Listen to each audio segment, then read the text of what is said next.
¿Qué tal? Muy buenas tardes a todos. Bienvenidos a la segunda sesión de nuestro curso virtual México ante la nueva globalización, claves para entender el futuro de nuestro país. Mi nombre es Ricardo Kun, soy secretario de Formación y Capacitación en el Comité Directivo Estatal del PAN en Querétaro.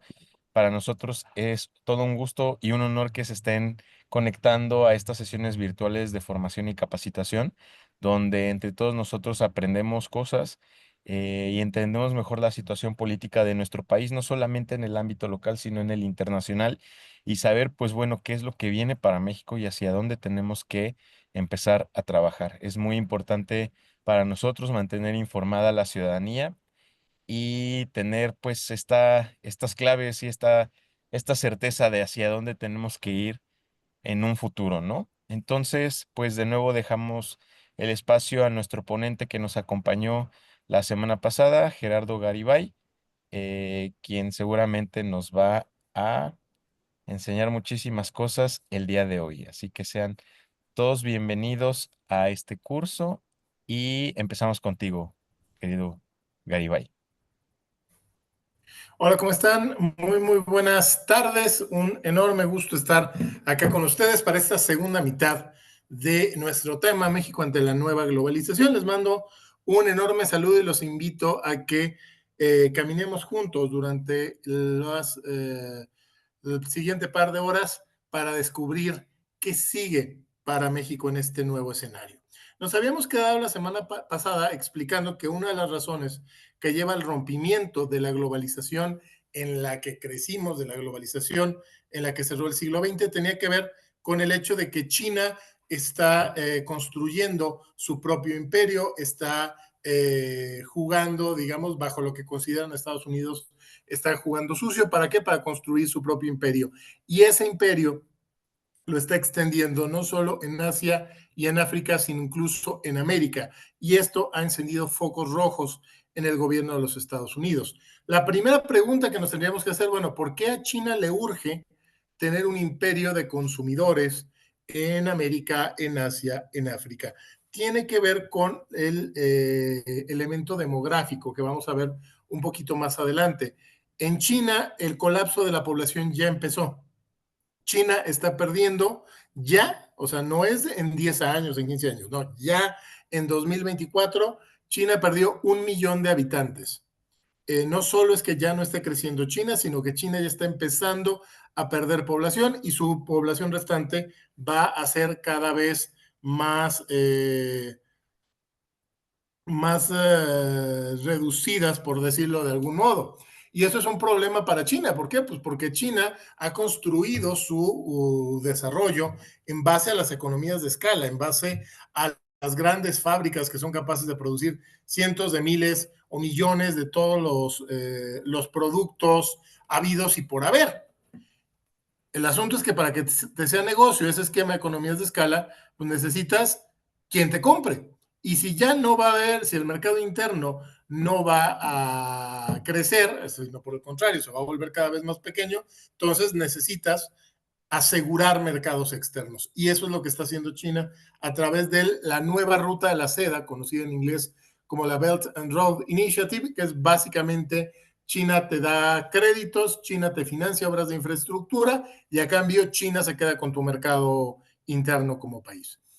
22 países de América se sumaron en su momento a la Belt and Road Initiative, empezando con Panamá, esto es clave. China le ha prestado a América Latina más de 136 mil millones de dólares. Se espera que el comercio entre China y América Latina se duplique entre 2020 y 2035 a más de 700 mil millones de dólares anuales. Hay 4 tratados comerciales de China con Chile, Costa Rica, Ecuador y Perú. El puerto más importante en construcción de Sudamérica se está haciendo en Perú y se está haciendo con inversión china. Muy buenas partes de los inversiones en infraestructura en Sudamérica, en Brasil, en Argentina, en Venezuela sobre todo, están siendo construidas con capital chino. Y obviamente, así como cuando los norteamericanos hacen obras, pues no la hacen por la caridad de su lindo corazón, pues tampoco los chinos la hacen por la caridad de su lindo corazón. La hacen porque a cambio de esas inversiones, a cambio de esos regalos, como los estadios que platicábamos al final de la sesión pasada, el el gobierno chino y las industrias chinas adquieren una mayor influencia sobre ese mercado. Y esto es un desafío directo para los Estados Unidos, porque los Estados Unidos desde el siglo XIX han impulsado la famosa doctrina Monroe. La doctrina Monroe dice que América para los americanos, traducido al castellano, significa que Estados Unidos no permite que ningún otro país se meta a tener una influencia decisiva en el continente americano. Y China definitivamente en los últimos años construyó una influencia decisiva en el continente, y eso es algo que el gobierno de Estados Unidos está queriendo detener. En el caso específico de México, en 2024, el año pasado, el comercio de México con China fue de 139,000 millones de dólares. Punto importante, de esos 139,000 millones, más de 100,000 millones fueron productos que los chinos nos vendieron a nosotros, y menos de 39,000 millones fueron productos que nosotros les vendimos a ellos. ¿Por qué? Porque venderle a China es muy complicado. ¿Qué le vendes al país que tiene una ciudad dedicada a producir cada cosa imaginable por la humanidad, y varias que la humanidad todavía no se imagina? Venderle a China es la versión geopolítica de vender cajetas en Celaya. No tiene realmente un futuro viable, y por eso México está enfatizando cada vez más esta necesidad de reequilibrar y de poner un freno a las importaciones chinas. Aún así, China invirtió en la refinería de Dos Bocas por lo menos 600 millones de dólares en 2020. En los últimos 15 años llegaron 21,000 millones de dólares en inversiones chinas, y mucho más de dinero, digamos, triangulado, pero que al final del día viene de China, además de inversiones en infraestructura estratégica. Particularmente paradigmático el ejemplo del tren Ciudad de México a Querétaro, que anunció Enrique Peña Nieto al inicio de su gobierno, que iba a tener inversión china, y que de plano hubo presiones de Norteamérica para cancelar ese proyecto y evitar que el tren se construyera siendo controlado por China. Esta es la presencia de China en México, y proporcionalmente es una presencia no tan importante como la que tiene China en Venezuela, como la que tiene en Perú, como la que tiene en Argentina o como la que tiene en Brasil. Por eso encendió las alertas de los Estados Unidos. Los Estados Unidos están siendo sumamente claros, quizá incluso lindando con el dramatismo en cuanto a la relación con China. El hemisferio en el que vivimos está bajo asalto. Los propios principios democráticos y los valores que nos vinculan están siendo activamente lastimados por organizaciones violentas, transnacionales y criminales. El partido, la República Popular China y Rusia. Esto no lo dijo Donald Trump, esto lo dijo el almirante Craig S. Fowler, comandante del Comando Sur de los Estados Unidos, en 2021, es decir, en la época de Biden. La conciencia respecto a que China ya no es solo un adversario, sino es directamente un enemigo, no es algo que nada más tenga Trump, no es algo que a Trump se le salió en una locura. Es una de las pocas cosas en las que hay un acuerdo bipartidista en Estados Unidos. Consensos bipartidistas en Estados Unidos hay muy, muy poquitos, y uno de ellos es que China ya no solo es un adversario, es un enemigo. Entre otras cosas, pues China está apostando al imperialismo para mantener el crecimiento a largo plazo, lo que les comentaba, el imperialismo comercial a través de esta nueva ruta de la seda que se impulsa. Les digo, no solo es sureste de Asia, no solo es Medio Oriente, no solo es África, sino incluso es en América. Y el otro ejemplo de imperialismo chino es mucho menos comercial y mucho más concreto, digamos, mucho más tradicional, que es el imperialismo de invadir. China ha insistido desde hace mucho tiempo en que la República de Taiwán debe reintegrarse al gobierno continental, pues en que quieren invadir y controlar la isla de Taiwán. Y del mismo modo, además de Taiwán, que lo ven ahí en el mapa, en la parte alta del centro de su pantalla, quiere consolidar su control sobre el mar de China Meridional y la zona que se conoce como el Mar del Sur de China, que tiene que ver también con países como Vietnam y con Filipinas e Indonesia. En todas estas zonas, China ha recurrido a estrategias como, por ejemplo, la creación de islas artificiales con la idea de incrementar su mar territorial y básicamente ha ido aumentando su presencia marítima, su presencia militar en esta zona para su objetivo es convertir este mar, que es hoy digamos un mar internacional, convertirlo en uno que esté completamente controlada por ellos. China está invirtiendo cada vez más en ámbito militar, pero todavía es apenas una fracción de lo que invierte Estados Unidos. Estados Unidos invirtió en 2022 877 mil millones de dólares en su ejército, fuerza aérea, mantener todas las bases militares que comentábamos la semana pasada. China invirtió una tercera parte de lo que gastó Estados Unidos, 292 mil millones de dólares, ya es el segundo país que más gasta en estos temas militares. Habrán escuchado por ahí ustedes que los gobiernos europeos en su aparente intención de desafiar a Trump anunciaron una inversión multianual para toda Europa de $1,000 millones en sus ejércitos. Pues obviamente en Estados Unidos leyeron la noticia y se atacaron de la risa, porque pues, $1,000 millones repartidos entre 50 países europeos en una inversión multianual, pues es lo mismo que gasta Estados Unidos solito en un solo año en mantener su ejército. Parte de esta inversión que está haciendo China, que les digo es una tercera parte de lo que invierte Estados Unidos y creciendo, tiene que ver con el desarrollo de portaaviones. Ese portaaviones que vemos en pantalla es estadounidense, pero China ya está haciendo también los suyos. ¿Cuál es la importancia de los portaaviones? ¿Por qué son tan relevantes? Porque el portaavión te permite proyectar fuerza, digamos, más allá de tus fronteras directas. Actualmente, el único país que puede proyectar fuerza más allá de sus fronteras directas, es decir, que puede invadir un país del que no es vecino, es Estados Unidos.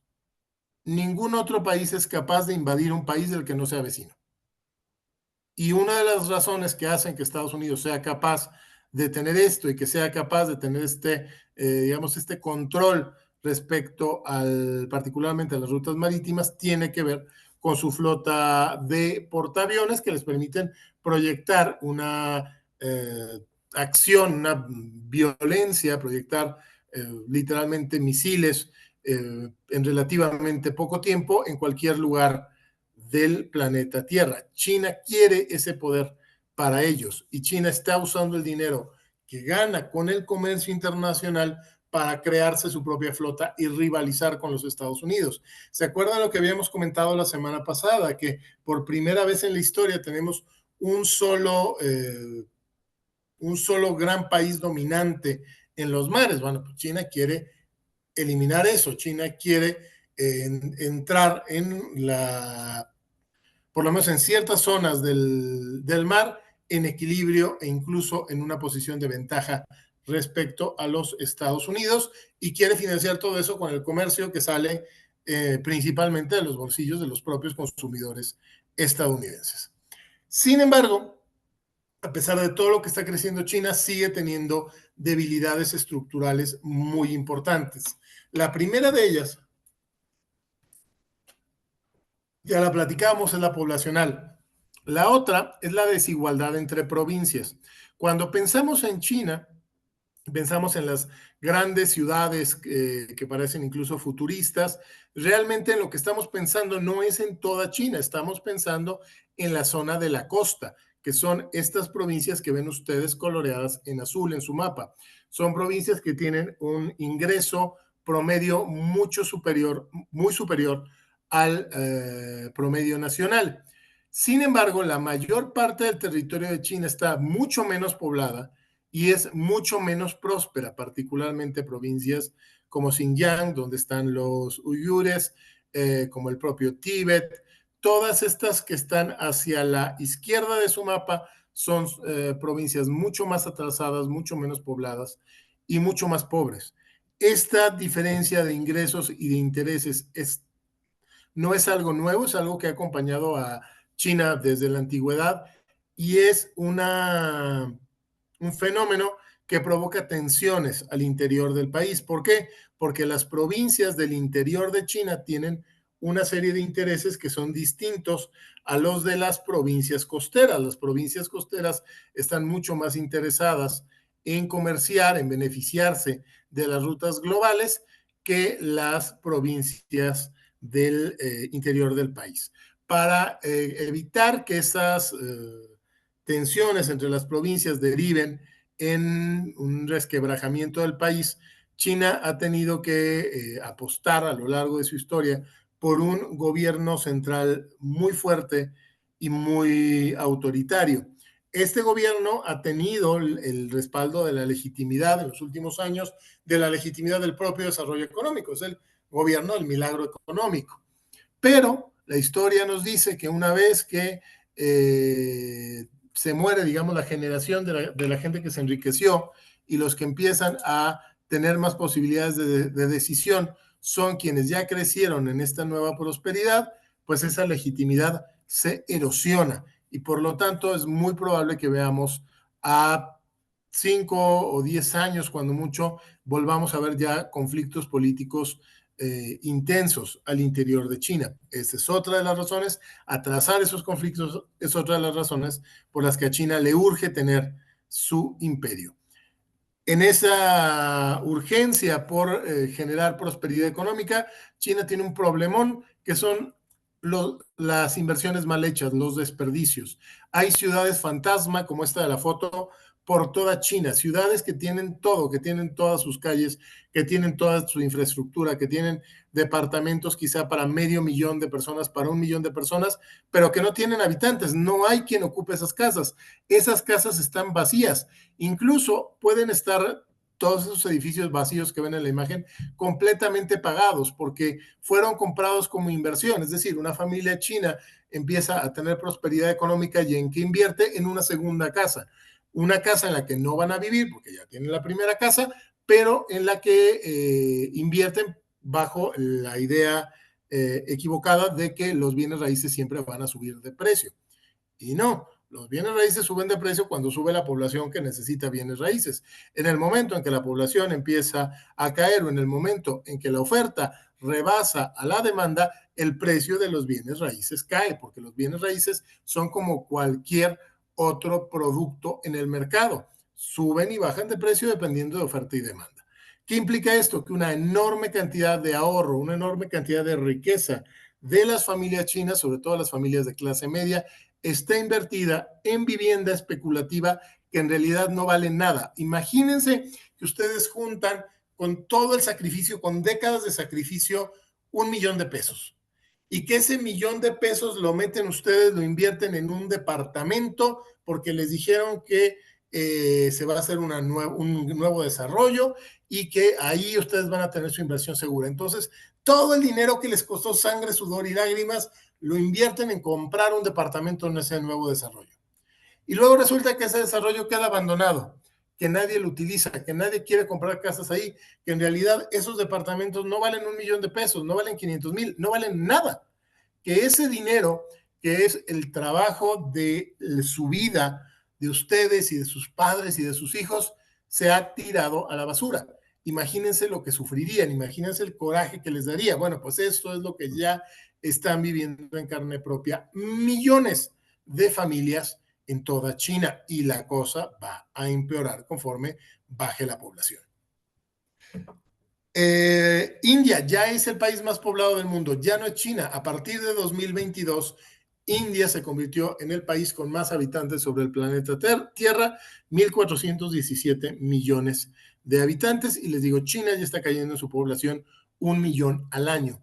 Por eso es que está tan urgida de crearse su propio imperio, incluso si eso le implica entrar en una ruta de colisión con los Estados Unidos. China es, por lo tanto, un gigante frágil, con una crisis demográfica que parece irreversible, para el final de siglo China va a perder 700 millones de habitantes, o sea, China va a llegar al 2100 con 700 millones de personas respecto a los 1.400 millones que tiene ahorita, y de esas prácticamente todas van a ser de la tercera edad. Por eso le urge consolidar círculos de comercio y protección. ¿Y a costa de quién? A costa de los Estados Unidos. Esta imagen se las dejo ahí para que le puedan tomar un pantallazo. Son lo mismo que platicamos la semana pasada, la evolución de los principales socios comerciales, y vemos cómo China ha ido avanzando, consolidando un control prácticamente ya completo comercial sobre África, entrando en América del Sur, prácticamente la Guyana y Paraguay son de lo poquito que se resiste. Aquí está el tema que les decía de la ruta de la seda, particularmente en Europa y en África. Se los dejo ahí nada más para que le den un pantallazo y puedan ver cuáles son las rutas principales comerciales que quiere desarrollar China, incluyendo rutas de combustible que están en verde, rutas marítimas en azul y rutas terrestres, es decir, carreteras, incluyendo una carretera transafricana en rojo. Dentro de todo este asunto, el canal de Panamá es clave. ¿Por qué? Pues porque el canal de Panamá es fundamental para el comercio mundial. El canal lo construyeron los norteamericanos. A ver, me voy un poquito para atrás. Panamá era una provincia de Colombia. Finales del siglo XIX, los norteamericanos apoyaron a un grupo de independentistas panameños para independizarse de Colombia, y luego, a cambio de ese apoyo, se quedaron con el terreno del canal de Panamá y construyeron el canal. El canal lo entregó Estados Unidos a Panamá a finales del siglo pasado, y desde entonces el que administra oficialmente el canal es el gobierno panameño, pero cada vez más estaban interviniendo empresas chinas en la logística del canal, al grado de que ya en la práctica quien estaba controlando el canal era China. ¿Qué hizo entonces Estados Unidos recientemente con el nuevo gobierno de Trump? Metió una enorme presión sobre el gobierno panameño, y en apenas un par de meses logró que Panamá se salga de la iniciativa de la Ruta de la Seda, es decir, que Panamá se salga de la órbita comercial china, y que además cierre los contratos con estas empresas chinas y se los ceda a empresas estadounidenses. Básicamente lo que implica es que Estados Unidos ha recuperado ya el control del canal de Panamá, que es clave para el comercio entre los dos hemisferios. Y ahí, conforme el canal siga teniendo problemas por todo el asunto de alteraciones en las lluvias y temas climáticos, va a volverse cada vez más importante una ruta que ya existe en México desde el siglo XIX, pero que nunca se ha explotado bien, que es la ruta transísmica en la zona sur del país, para igual transporte de productos del Pacífico al Golfo de México y el Atlántico. Siguiente punto, que ya lo adelantábamos hablando de China, el invierno de la gente. Durante toda nuestra historia moderna hemos estado acostumbrados a que hay un montón de niños, a que cada vez hay más población, a que los jóvenes definen el mundo. Hemos hablado, por ejemplo, de conceptos como el bono demográfico, y lo hemos dicho tantas veces que hemos llegado incluso a perder de vista su significado. Bueno, pues esa época de los niños, de los jóvenes, ya se acabó en todo el mundo. No es nada más en China, aunque en China es muy grave. Es en todo el mundo, es en Rusia, es en Italia, es en Corea del Sur, es en prácticamente toda América Latina, es en México. Los índices de nacimientos se han reducido de manera muy drástica en los últimos años, particularmente a partir de 2012. La cantidad de nacimientos ha sido menor cada año de una manera mucho más clara. ¿Y qué implica esto? Pues implica que las tasas de natalidad colapsan, la población más temprano que tarde va a comenzar a reducirse, y además la cantidad de jóvenes dentro de la población se va a reducir de manera dramática. Acá vemos en esta tabla una evolución de las tasas de natalidad entre 1961 y 2021. ahí está los distintos colores de los diversos países. A México lo podemos ver en anaranjado clarito, el mundo lo vemos en verde. La tasa de reemplazo, lo que se considera normalmente como la tasa de reemplazo, es 2.1 hijos por mujer. México ya cayó por debajo de esa tasa de reemplazo. Ya estamos por debajo, estamos condenados a perder población. México va a empezar a perder población, es decir, nuestros censos van a empezar a bajar a partir de 2032, 2034, cuando mucho. Sin embargo, la reducción ya es visible en ciertos bloques de la población, por ejemplo, en los jardines de niños. Cada vez tenemos menos alumnos de jardín de niños, empezamos a tener menos alumnos de primaria por la simple y sencilla razón de que ya no nacieron.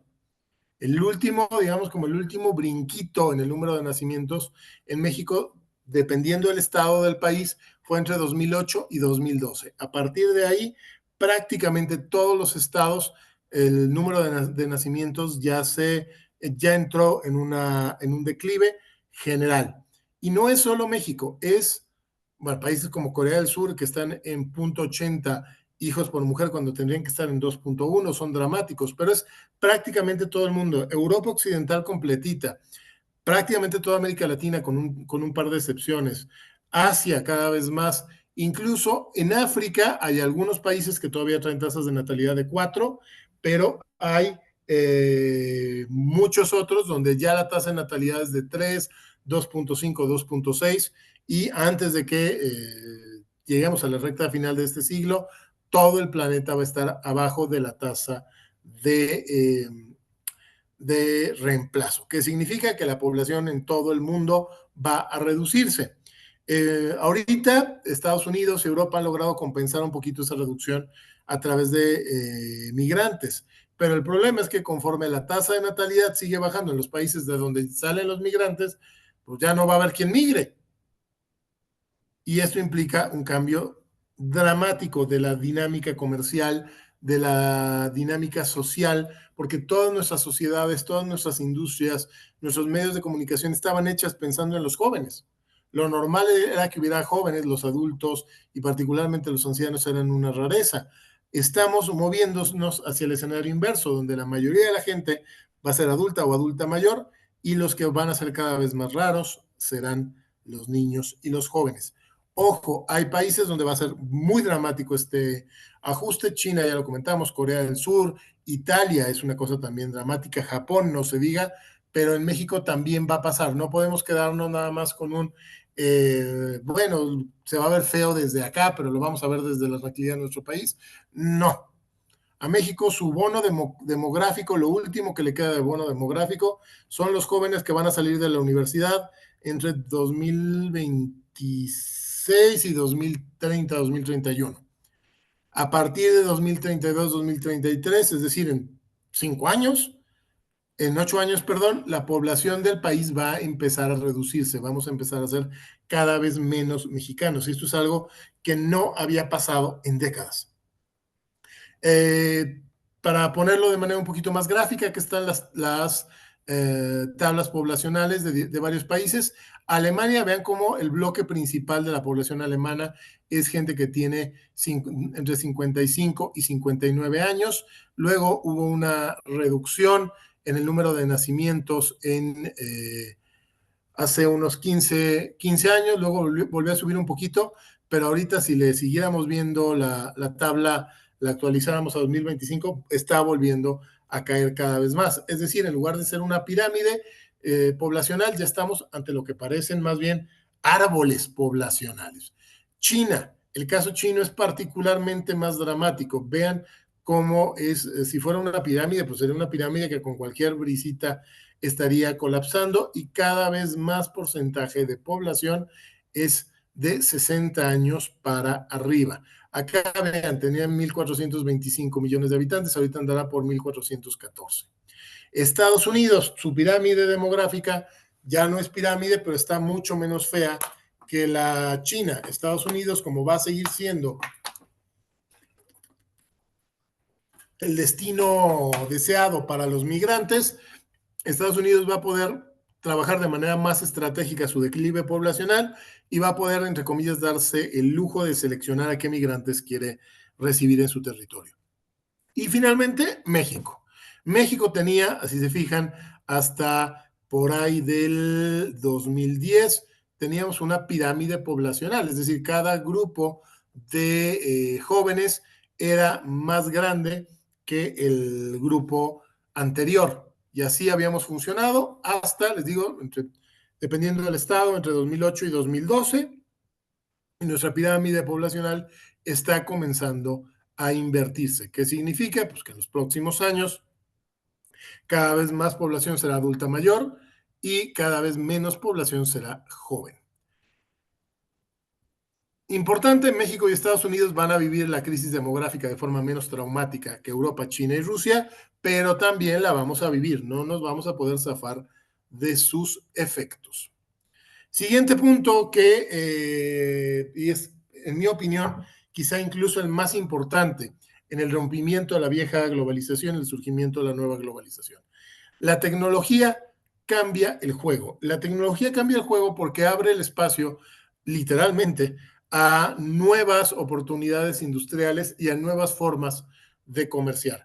Básicamente, hablemos ahorita de tres elementos. Primero, el tema de la exploración espacial. Los cohetes que está haciendo SpaceX, la empresa de Elon Musk, y que van a permitir para finales de la década tener ya presencia permanente o por lo menos muy constante en la Luna y a partir de inicios de la próxima década tener ya humanos en el planeta Marte, por lo menos de manera temporal, significa ir más allá de lo que es estrictamente científico y entrar a lo económico. Ya estamos dejando atrás la etapa en la que nada más explorábamos el espacio y entramos a la etapa en la que empezamos a aprovechar el espacio. Hay ubicados muchos asteroides, muchos, digamos, piedras que están volando relativamente cerca de nuestro vecindario, que están repletas de minerales raros, de elementos altamente valiosos y que de repente ahora sí va a ser negocio, sí va a ser viable aprovecharlos. ¿Qué implica esto? Pues implica que todos aquellos elementos que eran muy raros y que eran muy valiosos y que eran muy escasos en la Tierra, pues de repente dejan de serlo, porque tenemos, por ejemplo, relativamente cerca un asteroide relativamente pequeño que tiene más oro que todo el que se ha extraído de la Tierra en toda la historia. Y estamos averiguando ya de manera cada vez más seria cómo ir y aprovechar ese oro o cómo traer de manera controlada esa piedra a la tierra para sacarle todo ese oro. Y como eso, mil y un cosas que cambian el juego estratégico y que abren al espacio como una nueva ruta económica. Una nueva ruta económica que va a estar abierta nada más a los amigos de Estados Unidos. La semana pasada les platicaba los acuerdos de Bretton Woods. Los acuerdos de Bretton Woods fueron fundamentales para la vieja globalización. Bueno, pues para la nueva globalización, por lo menos en el ámbito espacial, el equivalente son los acuerdos Artemisa. Los acuerdos Artemisa se empezaron a firmar por ahí de 2017, 2018 y los firmó Estados Unidos, los firmó parte de Europa Occidental, los firmó Australia, los firmó México, Japón, pero ¿saben quiénes no están en esos acuerdos?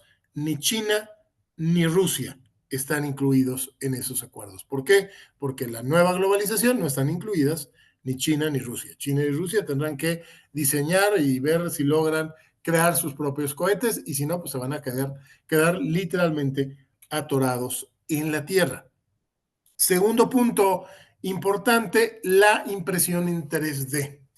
La impresión en 3D es clave porque altera por completo el juego económico. Desde que la gente es gente, desde la más antigua antigüedad, la economía había funcionado de la siguiente manera. Tú producías algo, por ejemplo, esta botella de agua, en tu fábrica. La llevabas, la transportabas a un punto de venta y en ese punto de venta la gente la compraba y se las llevaba a sus casas. ¿Qué estabas transportando y comerciando? El producto terminado, la botella de agua terminada. La impresión en 3D altera por completo ese equilibrio. ¿Por qué? Porque en lugar de que tengas que comprar el producto ya hecho, lo único que necesitas comprar es el diseño y lo produces en tu casa. ¿Qué significa esto? Que ya no se necesitan economías de escala. Porque si yo voy a producir, no sé, botellas de agua, pues para que me sea negocio producir botellas de agua, necesito producir quizá 10,000 y necesito encontrar 10,000 gentes que me compren mis 10,000 botellas de agua. Pero si en lugar de vender botellas de agua, lo que vendo es simple y sencillamente diseño de la botella de agua, mis costos se reducen a tal punto que puedo obtener ganancias con que me compren una o dos personas mi diseño de botella de agua. Ya no necesito tener una gran fábrica, simple y sencillamente necesito tener unas computadoras y generar esos diseños, poner esos diseños a la venta, que la gente me los compre y la gente lo va a producir en sus casas, sin necesidad de pagar por el transporte de los productos terminados, sin necesidad de que me lo tenga que traer a alguien en una camionetita de Amazon, sin necesidad de que yo tenga que ir a la tienda y traérmelo en las bolsas del mandado. Ahorita con impresión en 3D ya se están haciendo un montón de cosas, se están haciendo casas, se están haciendo órganos humanos, se está imprimiendo comida, se están imprimiendo particularmente artículos de plástico y todavía sigue siendo un tema un poquito de nicho. Pero los precios de las impresoras han bajado drásticamente en los últimos años, la complejidad de las impresoras ha bajado en los últimos años, su potencia ha subido mucho en los últimos años y a este paso, pues cada vez más nos vamos a acercar, quizá en un periodo entre 5 y 15 años, a un punto en el que una enorme cantidad de productos ya no solo es que no los vamos a comprar en la tienda, tampoco los vamos a comprar en internet. Vamos a simple y sencillamente a descargar el diseño o incluso a suscribirnos a una plataforma de diseños, así como ahora tenemos Netflix, y a producir nuestros productos personalizados a nuestro gusto en nuestra casa. Adiós economías de escala y estaríamos de regreso en una especie como de artesanía moderna en la cual se produce de producto en producto de acuerdo con las necesidades y gustos del cliente, en lugar de requerir un estándar producido por decenas de miles, cientos de miles o millones de unidades. Todo esto nos hace entender, y el tercer tema, que es del que justamente entiendo que ahorita también tienen un curso simultáneo, que es la inteligencia artificial. La inteligencia artificial básicamente lo que implica es la evaporación de los trabajos de oficina como los conocemos.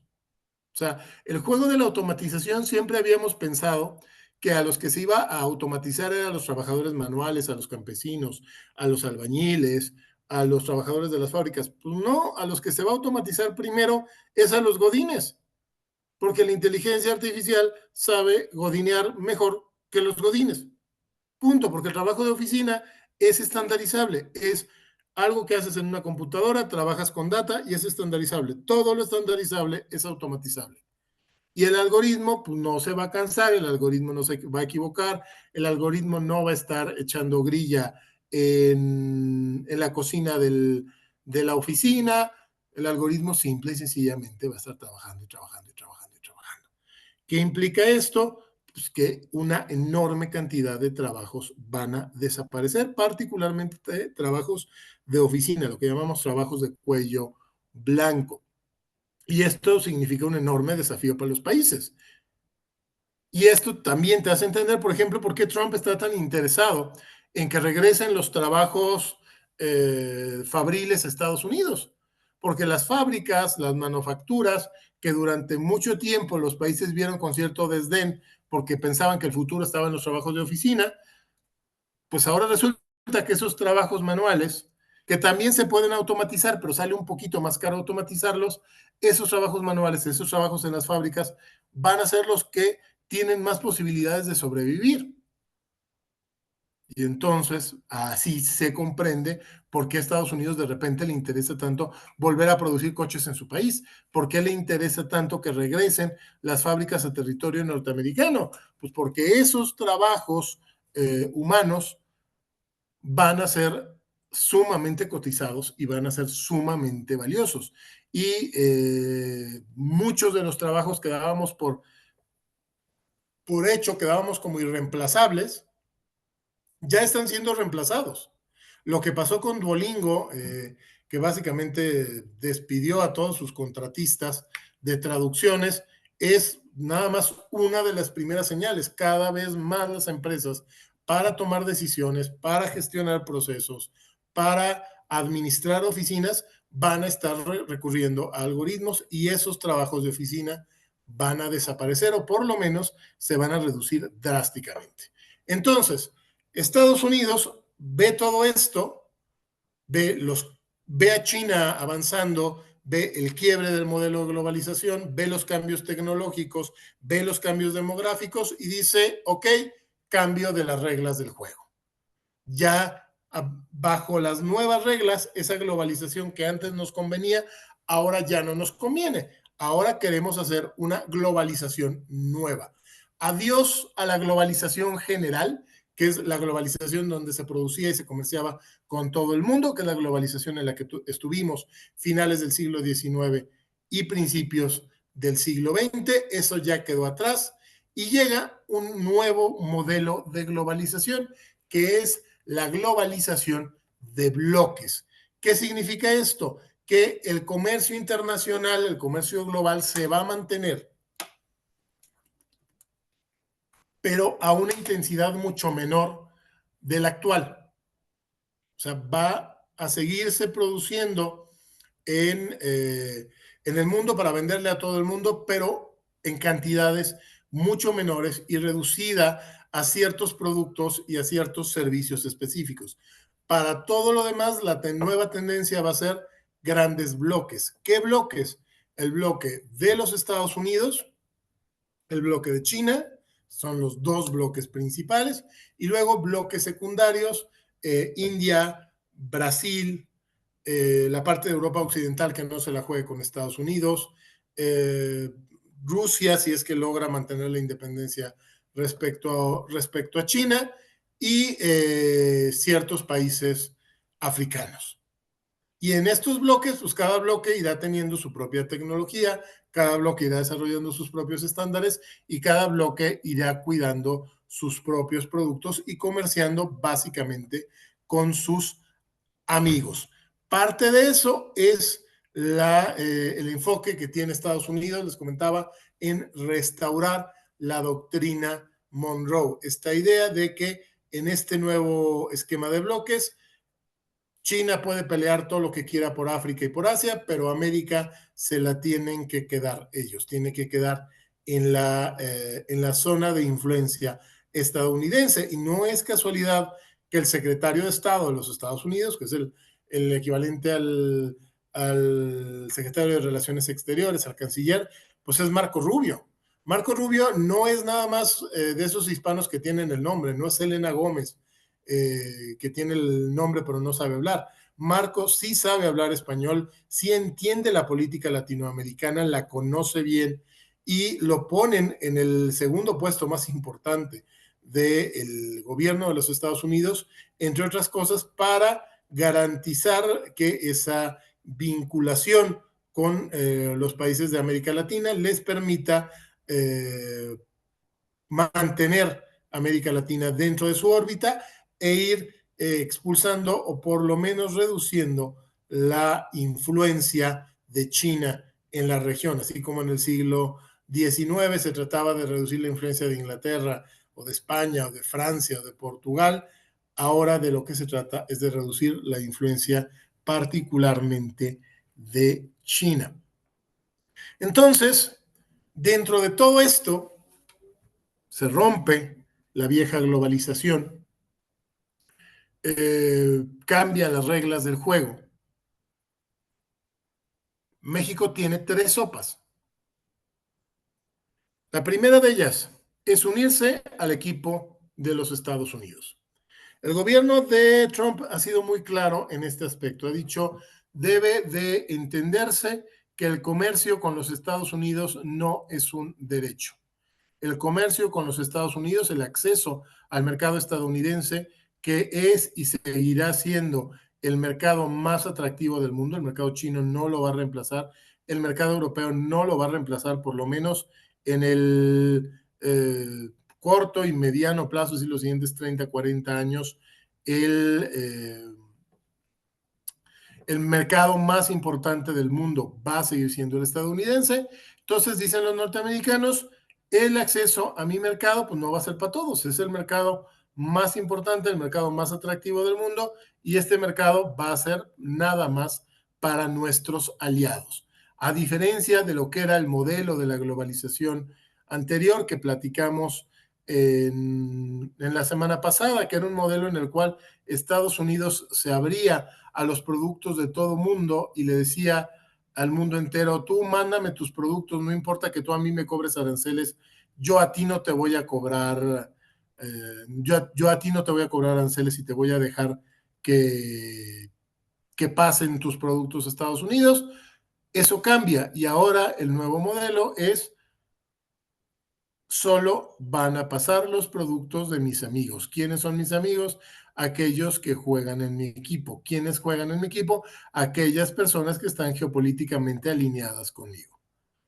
¿Por qué? Porque jugar en el equipo de Estados Unidos no es nada más mandarles los productos y ya. Implica pues que en los asuntos internacionales nos posicionemos del lado de Estados Unidos, que a la hora de elegir entre productos norteamericanos o productos de China u otras regiones, elijamos los de Estados Unidos. Es decir, jugar en su equipo significa jugar en su equipo.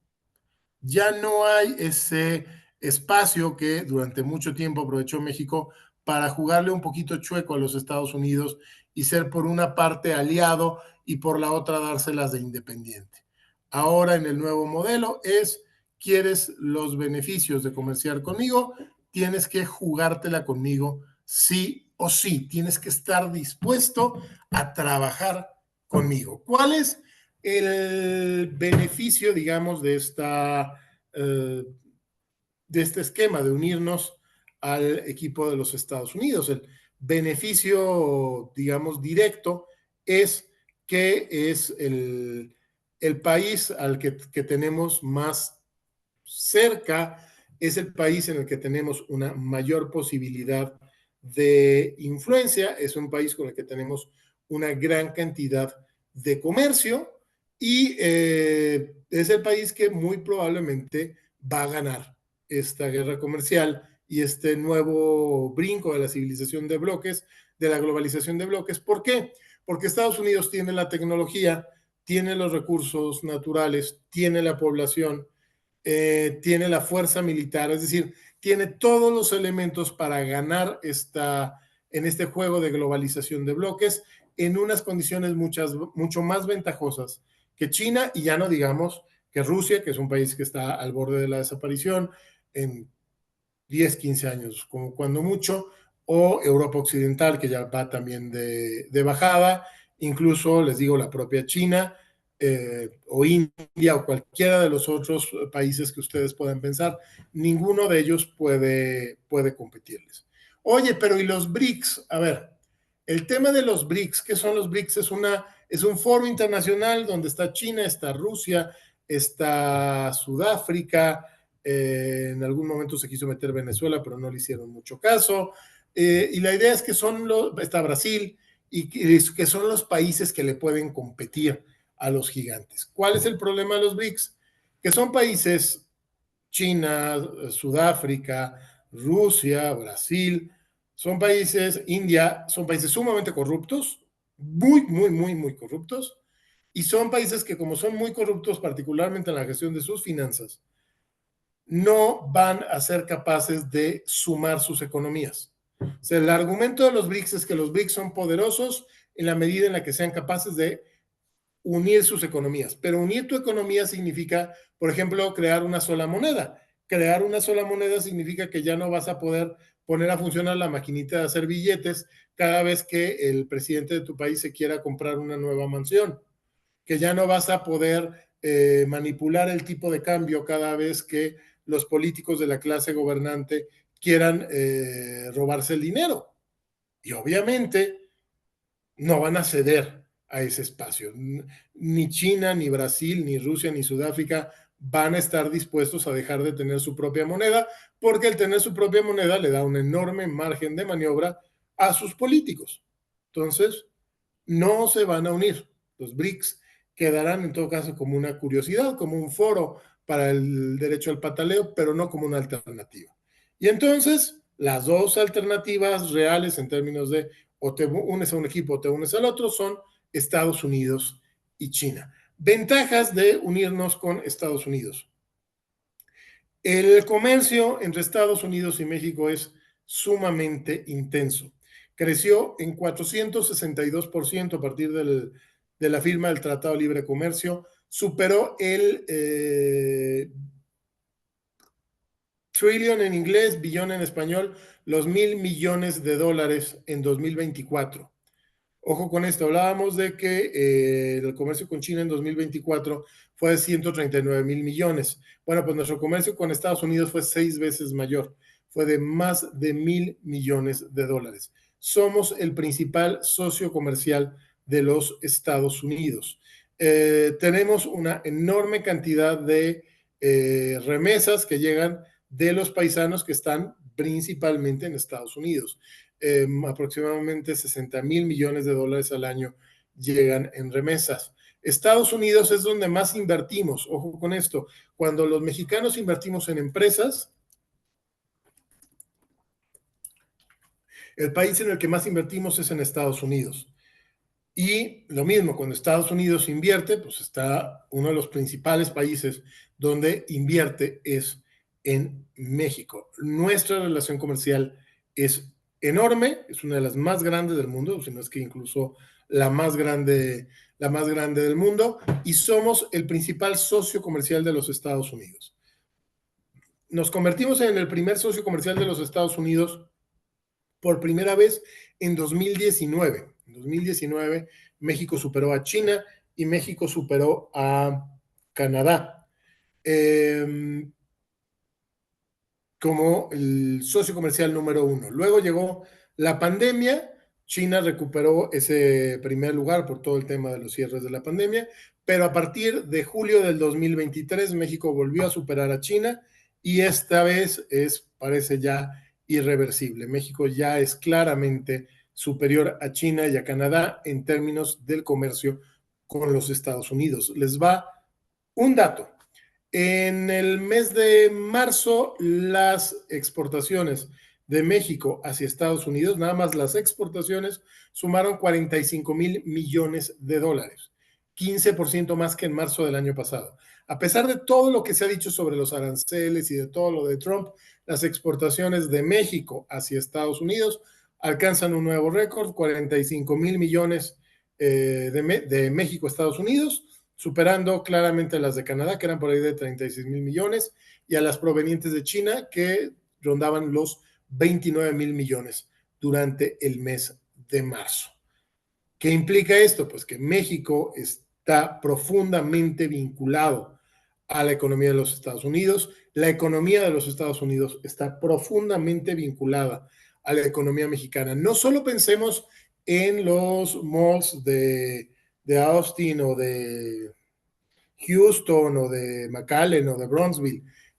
No solo es la frontera y los mexicanos que van a Disneylandia, es prácticamente todos los estados de la Unión Americana dependen de lo que se produce y de lo que se consume en México. Incluso el condado más aislado, no sé, de Montana o de Idaho o de Ohio, donde a lo mejor nunca se haya parado siquiera un mexicano, dependen del comercio con México. Y del mismo modo, nosotros dependemos del comercio con los Estados Unidos. Tenemos una interdependencia muy importante que va de los dos lados. O sea, nosotros sin Estados Unidos nos morimos, es cierto, pero Estados Unidos, sin nosotros a lo mejor no se mueren, pero por lo menos un buen susto sí les da. Tenemos esa relación privilegiadísima y los Estados Unidos cada vez más están entendiendo la importancia de esta relación económica. Mucha de la presión que estamos viendo de Estados Unidos hacia el gobierno mexicano por el tema de seguridad pública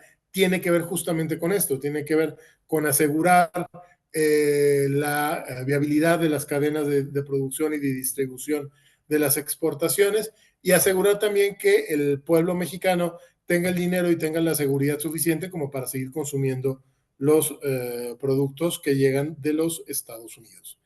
Vean aquí esta tablita, es los principales socios comerciales de Estados Unidos del 2000 a la fecha. Durante prácticamente toda la historia reciente, Canadá había sido el principal socio comercial, China rebasó a Canadá por ahí de 2014, pero a partir de 2000, les digo, por primera vez en 2019 y luego a partir de 2023 de manera mucho más clara, México ha superado tanto a Canadá como a China en términos del comercio con los Estados Unidos. ¿Qué implica la relación entre México y Estados Unidos?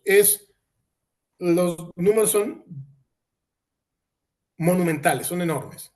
Es la frontera más transitada del mundo. 1 millón de personas cruzan diariamente la frontera, al grado de que muchos sociólogos hablan incluso de que hay una nación Tex-Mex que abarca toda la frontera, tanto del lado de Estados Unidos como del lado de México, y que son decenas de millones de personas que realmente no es que sean estrictamente mexicanas ni estrictamente estadounidenses, sino que son ya parte de una cultura compartida.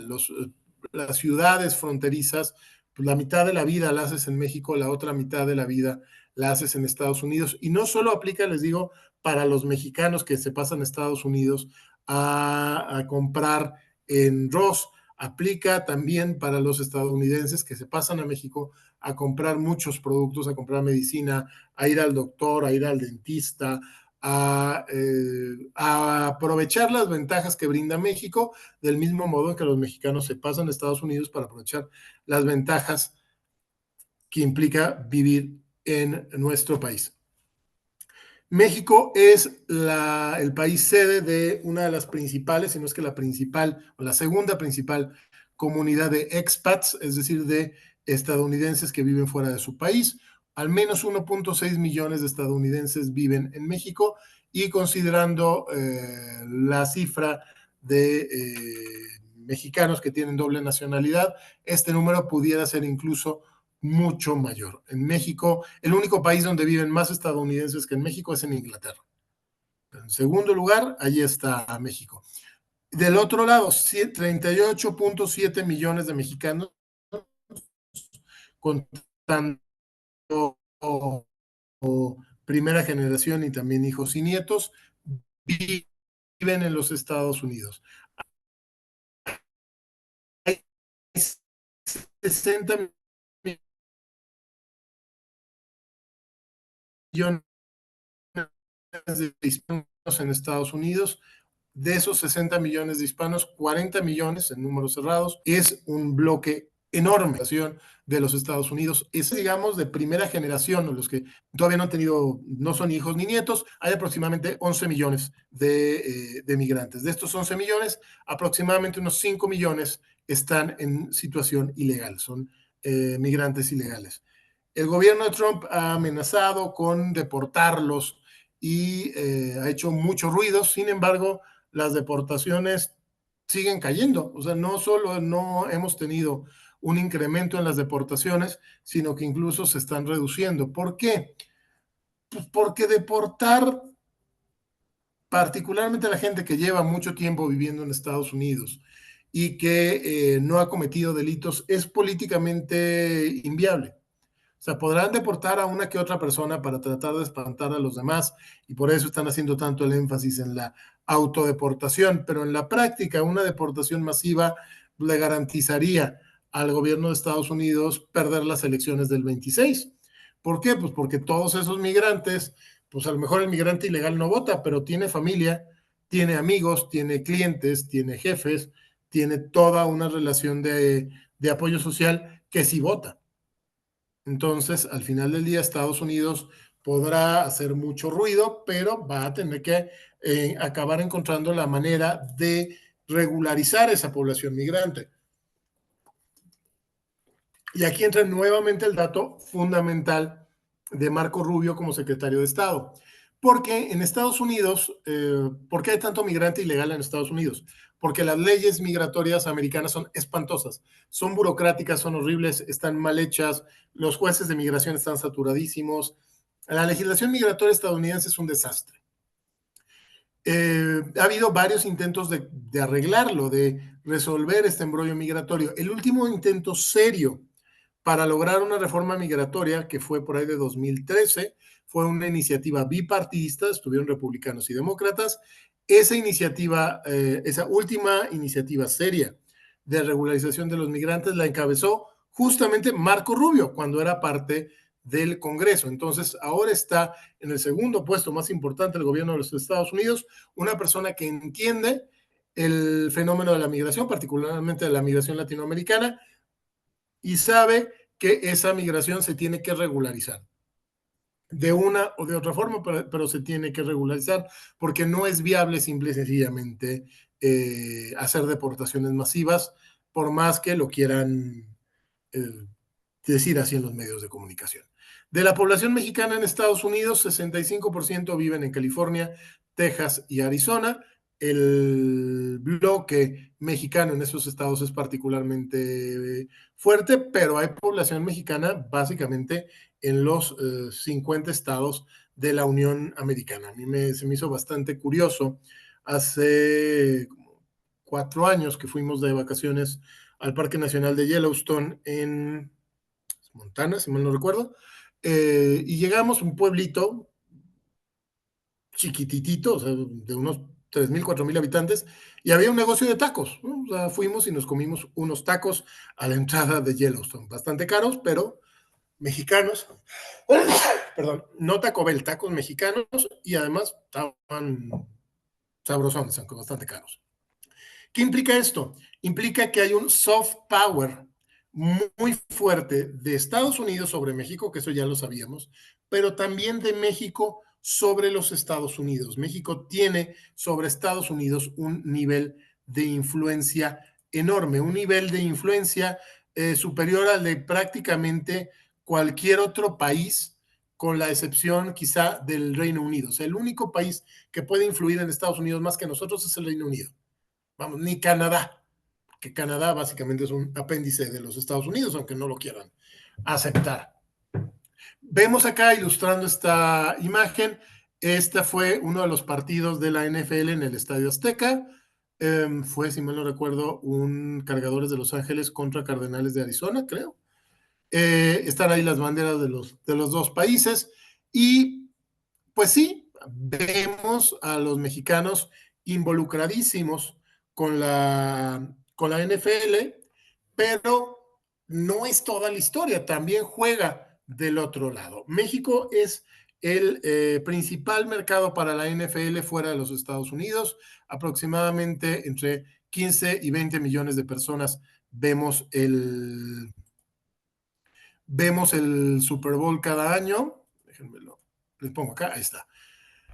48 millones de mexicanos somos fans de la NFL. Más de 24 millones de mexicanos vimos el último Super Bowl. Es decir, el Super Bowl es el evento más visto en la televisión mexicana, quizá solo superado por de repente alguna final del fútbol mexicano cuando es particularmente emocionante, pero de ahí en más, el evento más visto en México es el Supertazón. 24 millones de personas, 9 equipos de la NFL han iniciado programas de outreach en México.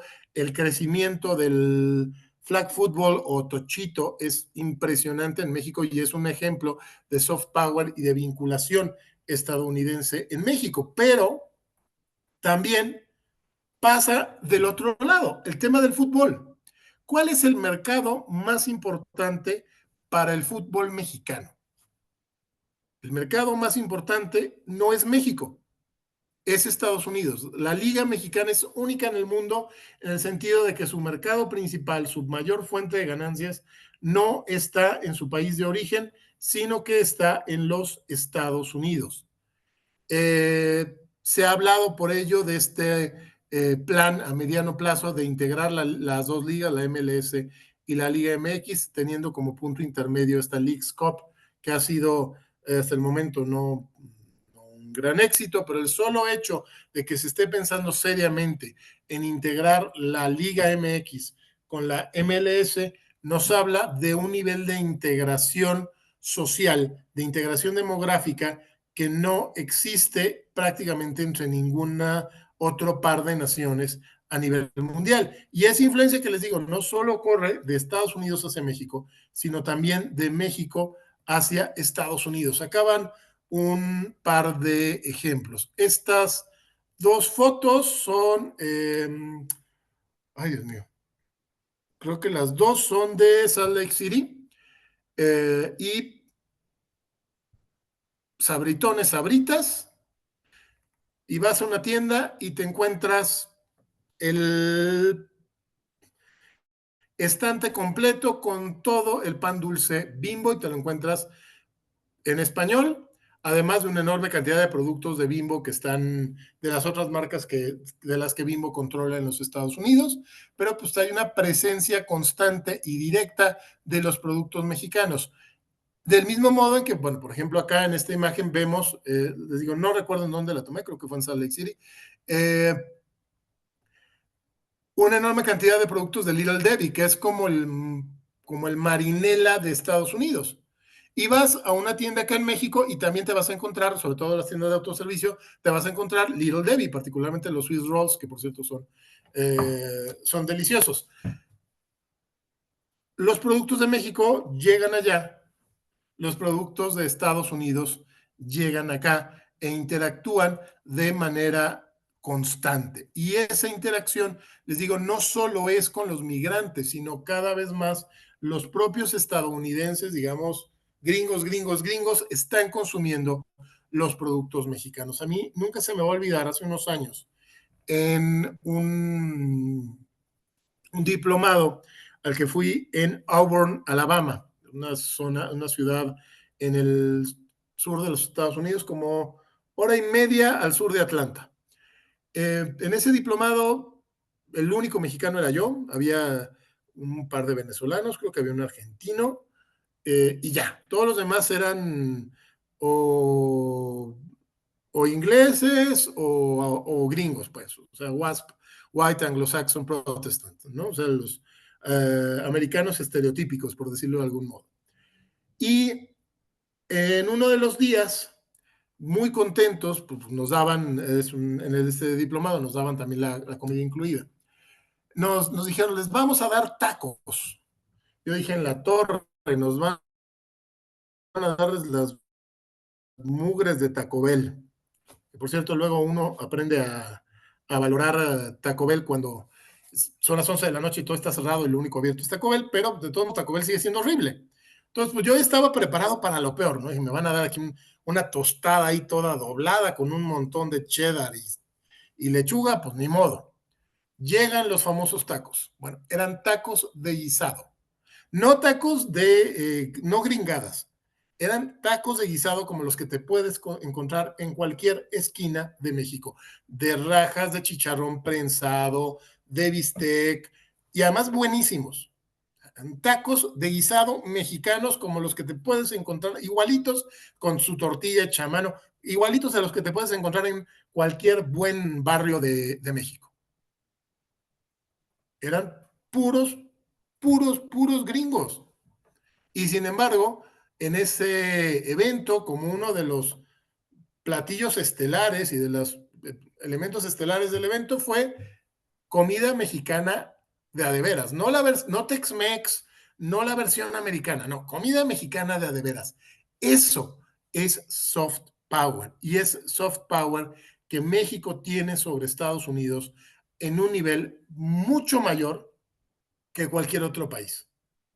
Entonces, para México integrarse en el equipo de los Estados Unidos implica la ventaja de que tenemos frontera, de que ya somos su principal socio comercial, de que tenemos sobre los norteamericanos mucha mayor influencia que casi cualquier otro país sobre el planeta Tierra, por más que a los americanos no les guste aceptarlo, pero tenemos esa influencia sobre ellos. México tiene ese soft power y está creciendo conforme avanza el tiempo. Por lo tanto, involucrarnos en el equipo de Estados Unidos es, pues no vamos a encabezar el equipo, obviamente no vamos a ser los capitanes del equipo, pero sí vamos a ser jugadores titulares, ¿no? Sí vamos a ser los que estemos ahí en segundo término, pero en el equipo titular y jugando todos los partidos como parte del núcleo cero de los Estados Unidos.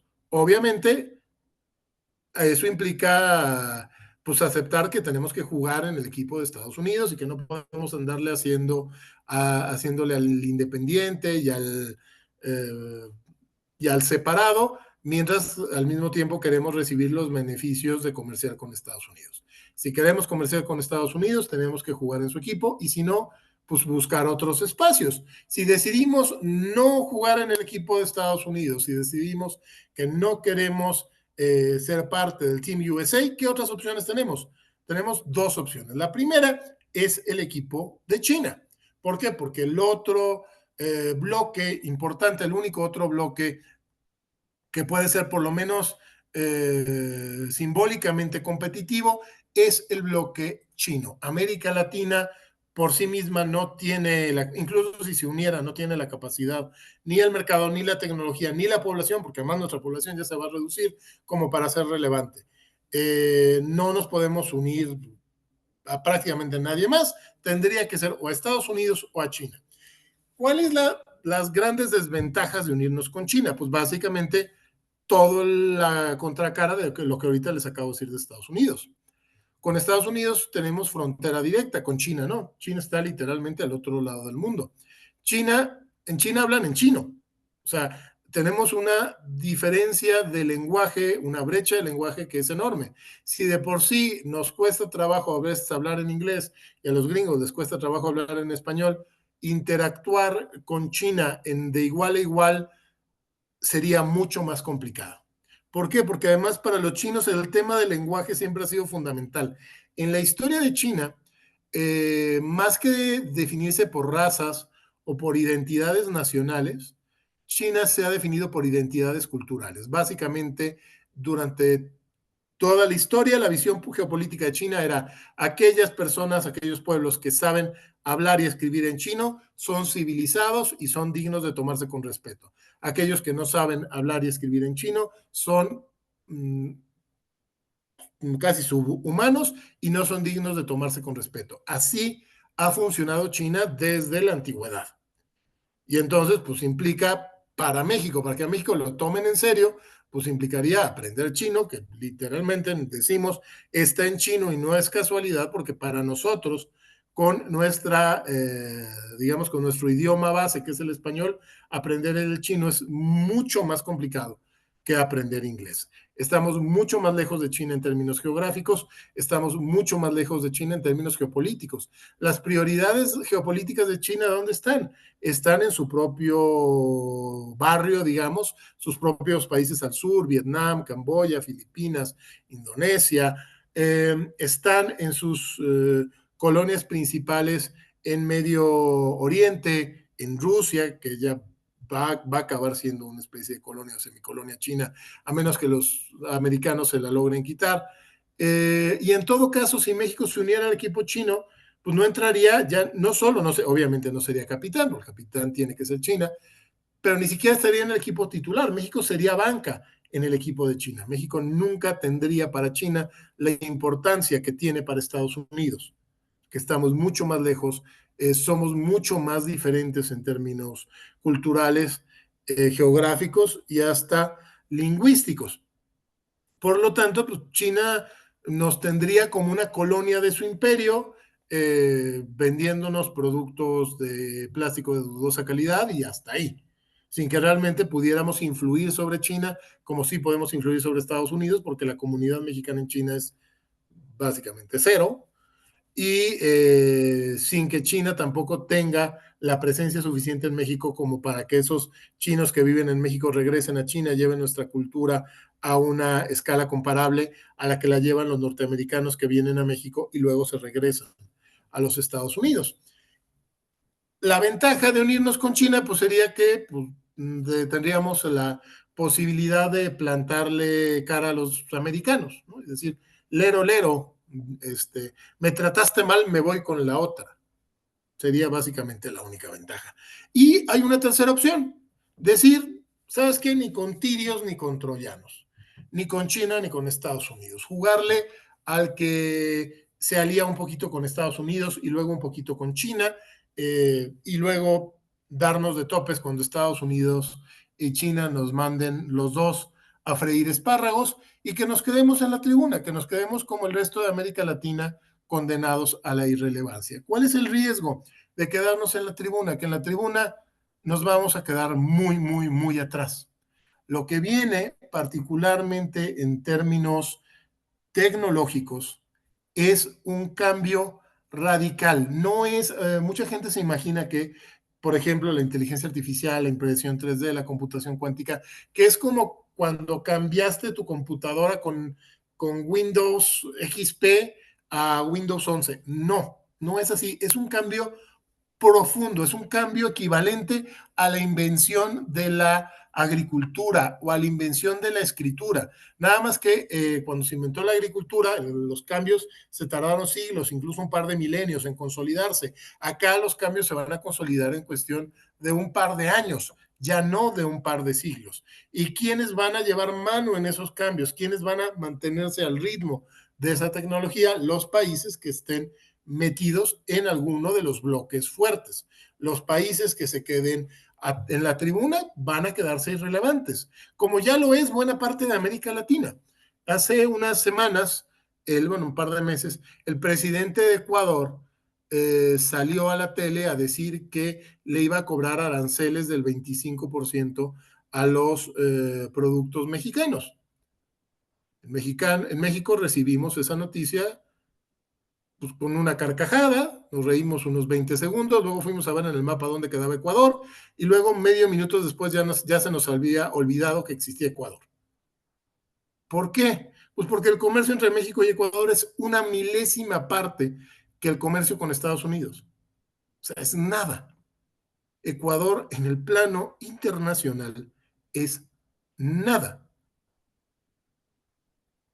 Si nos quedamos en la tribuna, si no elegimos bando, y si no logramos mantener el ritmo de nuestra economía, nuestro crecimiento, nuestra innovación, pues vamos a acabar como Ecuador, en las orillas, como meros espectadores, y cuando queramos de repente en 10 o en 15 años levantar la voz, pues nos van a recibir con las mismas carcajadas de ternura con las que recibimos nosotros al señor Novoa hace un par de meses.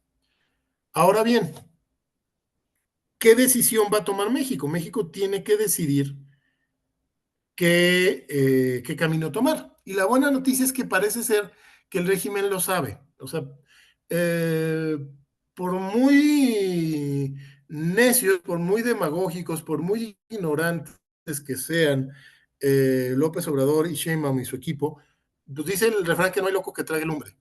Y parece que esto lo tienen más o menos claro, tanto López Obrador en un par de ocasiones como Claudia Sheinbaum, tanto en noviembre, no, perdón, en diciembre, noviembre y en diciembre del año pasado, y luego otra vez un par de veces este año, han insistido en que saben que el futuro de México está en la vinculación con Estados Unidos, que México tiene que jugar en el equipo de Estados Unidos y que el futuro del país está en una integración económica, en una integración más profunda con Norteamérica y a lo mejor de ahí en un segundo término echarle una manita a América Latina, pero antes de echarle la manita a América Latina, primero cuajar con Estados Unidos. ¿Cuál es el problema? Pues que jugar en el equipo de Estados Unidos implica poner orden en temas de seguridad pública, implica poner orden en todos estos asuntos del huachicol y huachicol fiscal y el tema de crimen organizado que sabemos que ha crecido mucho en el país en los últimos años. Y eso, pues no es una decisión sencilla. O sea, por eso es que vemos al régimen de repente dando un par de pasitos para la derecha y luego un par de pasitos para la izquierda, porque pues implica aventarse un enorme pleito consigo mismo. El régimen va a tener que tomar la decisión entre si unirse al equipo de Estados Unidos o no. Y en esa decisión se va a pelear internamente sí o sí, porque va a quedar, ya sea que se tome una u otra decisión, va a quedar una parte del régimen sumamente dolida con la otra y sumamente afectada. De fondo, sí o sí, más pronto que tarde se tiene que tomar la decisión y la decisión está planteada con base en 4 elementos. Primero, esta idea de una globalización regionalizada, lo que les comentaba, una globalización de bloques en medio de naciones que se redibujan, este tema de las identidades, particularmente la identidad mexicoamericana en la frontera es un ejemplo muy claro de este proceso, pero hay otras más que están en marcha. El hecho de que la integración también reaviva rencores, todo este discurso en contra de la gentrificación que se ha puesto de moda en los últimos años en México, pues básicamente es xenofobia pura y dura, es nativismo puro y duro.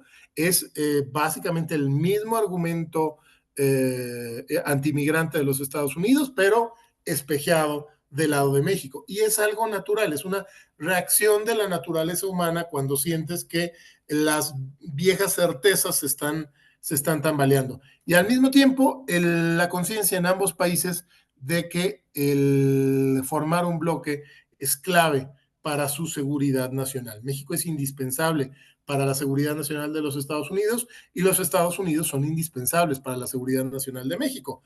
Oye, ¿cuándo se va a dar esta decisión? ¿O cuándo podemos tener una señal más clara de esta decisión que tome México, ya sea de alinearse con Estados Unidos o alinearse con China o no alinearse con nadie y quedarse en las tribunas? El año clave es el próximo año, por 2 razones. El próximo año se renegocia el Tratado de Libre Comercio y el otro punto, el más importante, el más simbólico, es la Copa del Mundo. A ver, caray, ¿por qué dices que la Copa del Mundo? ¿Qué tiene que ver 22 tipos corriendo atrás de una pelotita con el ámbito geopolítico y con las decisiones regionales? Bueno, tiene que ver que el Mundial de Fútbol, el deporte nunca es solo deporte. Y particularmente el Mundial de Fútbol nunca es solo un Mundial de Fútbol. Un Mundial envía una señal geopolítica. Y hay una señal geopolítica muy clara en el sentido de que el campeonato del mundo sea en Estados Unidos, México y Canadá. Ojo con esto, Estados Unidos podía hospedar el Mundial solo.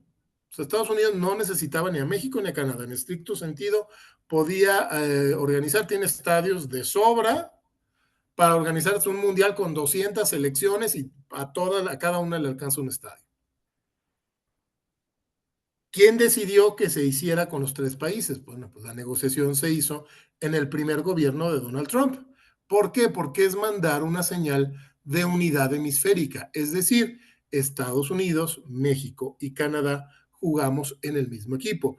Y es simbólico que este mundial, quien lo haya negociado, fue el primer gobierno de Trump y ahora que le toque organizarlo, sea al nuevo gobierno de Trump, un equipo con el gobierno de Sheinbaum en México y el de Carney en Canadá. ¿Por qué les digo que es definitivo? Porque va a ser la señal clave. Esos meses previos al Campeonato del Mundo y luego las semanas del Campeonato del Mundo van a ser un momento de quiebre, de enorme tensión y de enorme atención del mundo en nuestro hemisferio. Va a ser la oportunidad para que los países México, Canadá y Estados Unidos envíen esa gran señal de unidad, decir, vamos juntos hacia el futuro, o para que por el contrario sea un fin de fiesta, digamos, y sea como una despedida. Puede ser o fiesta para entregar el anillo de compromiso o puede ser fiesta de divorcio, dependiendo de cómo se lleve a cabo, dependiendo de qué decisiones tomen particularmente México y Canadá en materia de la alineación estratégica hacia Estados Unidos y de qué decisiones toma Estados Unidos hacia Canadá y México. Las cosas van a empezar a moverse mucho más rápido.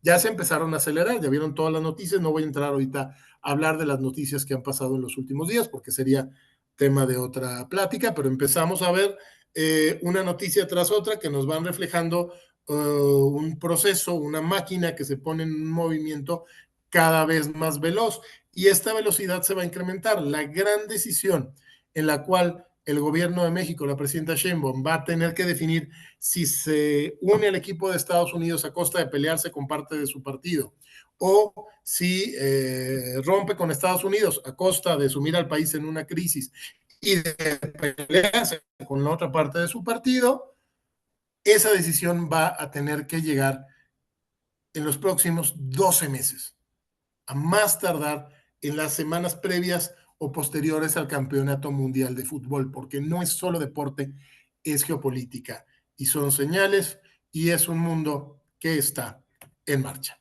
Muchísimas gracias. Acá cerramos.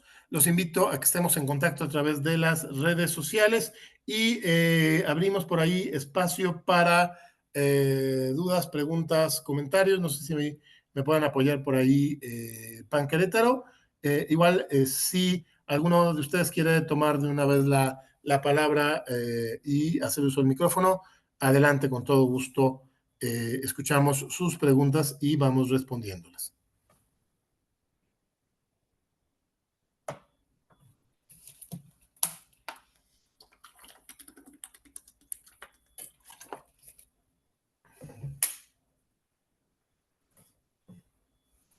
Adelante, Esteban. Gracias, buenas noches.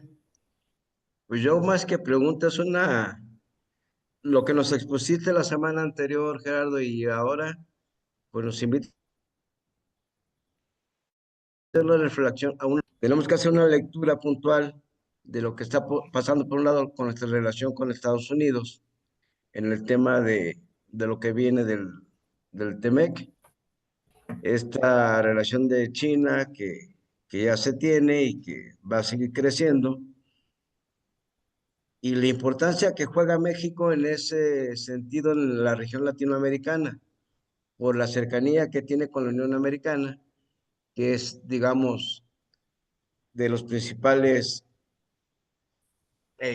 lugares de adquisición de artículos, aunque por la calidad de los chinos, pues tendrán que mejorar por mucho, porque también los gringos en ese sentido son muy especiales en cuanto a la calidad de los productos, pero no cabe duda que México va a ayudar a China, aunque no sea de común acuerdo, para convertirse en el espacio más que Canadá en que ingrese a la Unión Americana.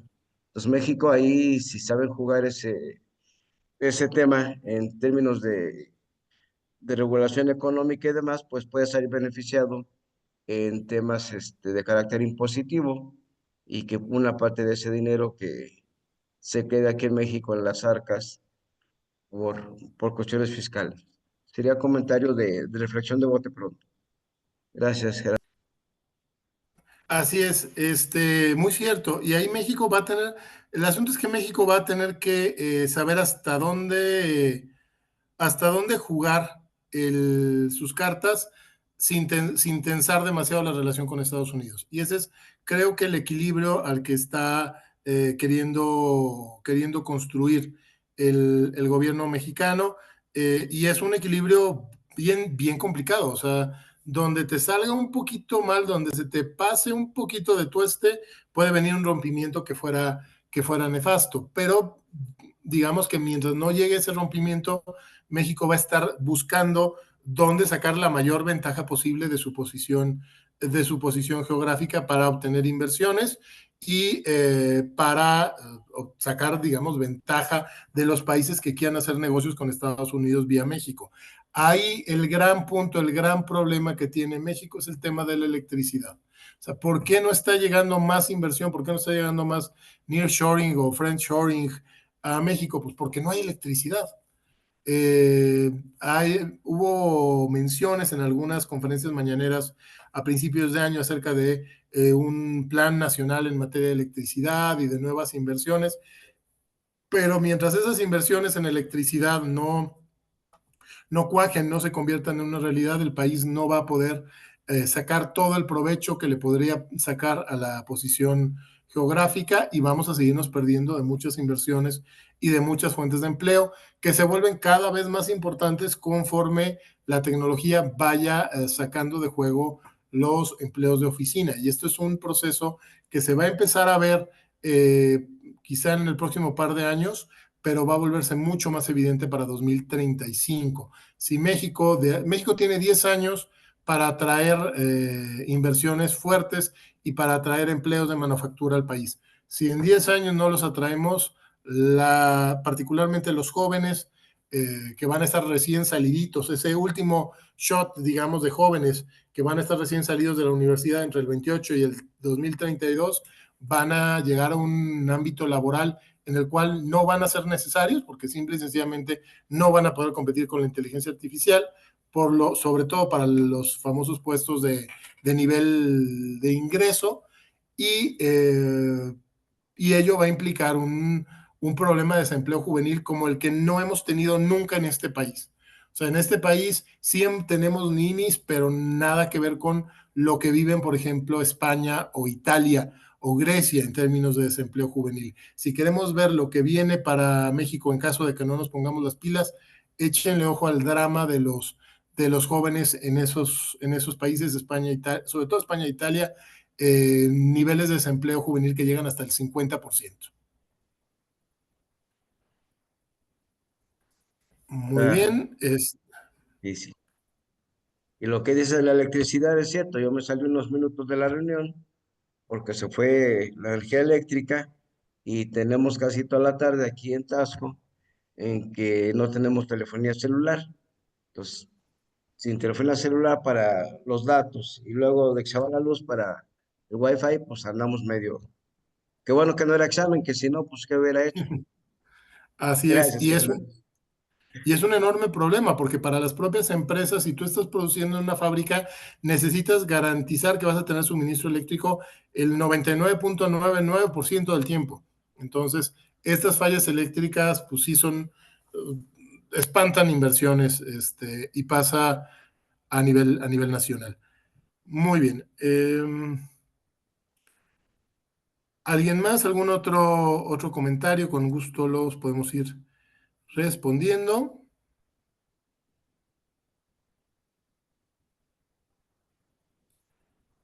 Vamos un poquito más de tiempo.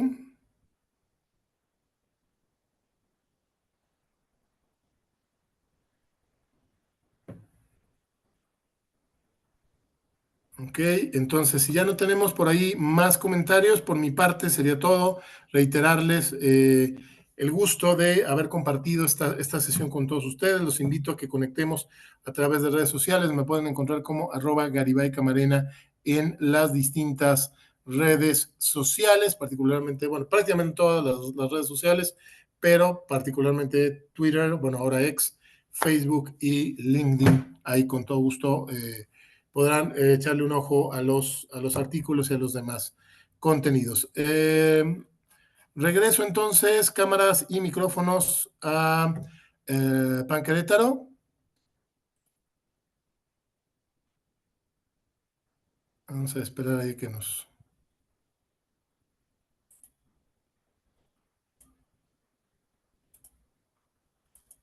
para ya ir cerrando la sesión del día de hoy.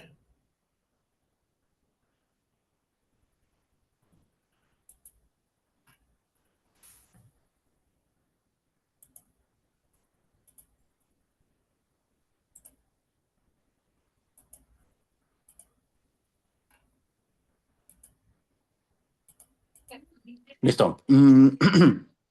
Muchísimas gracias por conectarse a esta sesión. Les recordamos que todos nuestros videos los van a poder encontrar bueno, más bien todas las grabaciones los van a poder encontrar en Formación Pan Querétaro en YouTube. También les pido que antes de que se salgan, si es que no se registraron, pongan su nombre completo, su edad, y el municipio y estado de donde vienen. Es súper importante porque nosotros el INE nos pide esta listado, entonces sí es muy, muy necesario. Y pues muchísimas gracias por conectarse. Ahorita en este momento les vamos a mandar una, una liga en el cual van a poder gestionar, perdón, en el cual van a poder evaluar esta reunión.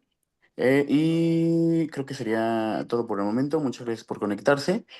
Y por el momento sería todo. Ya nada más les pedimos que esta encuesta la contesten en el grupo y ahorita se los enviamos. Muy bien. Muchísimas gracias, Gerardo. Y Gracias, nos Gerardo. vemos. Ah, nada más, perdón. Antes de que se desconecten, voy a tomar una captura de pantalla de todas las personas. Entonces, por si gustan encender su cámara, por favor. Y ya voy. Un segundo. Y ya. Listo. Perfecto. Muchísimas gracias por conectarse. Buenas noches a todos.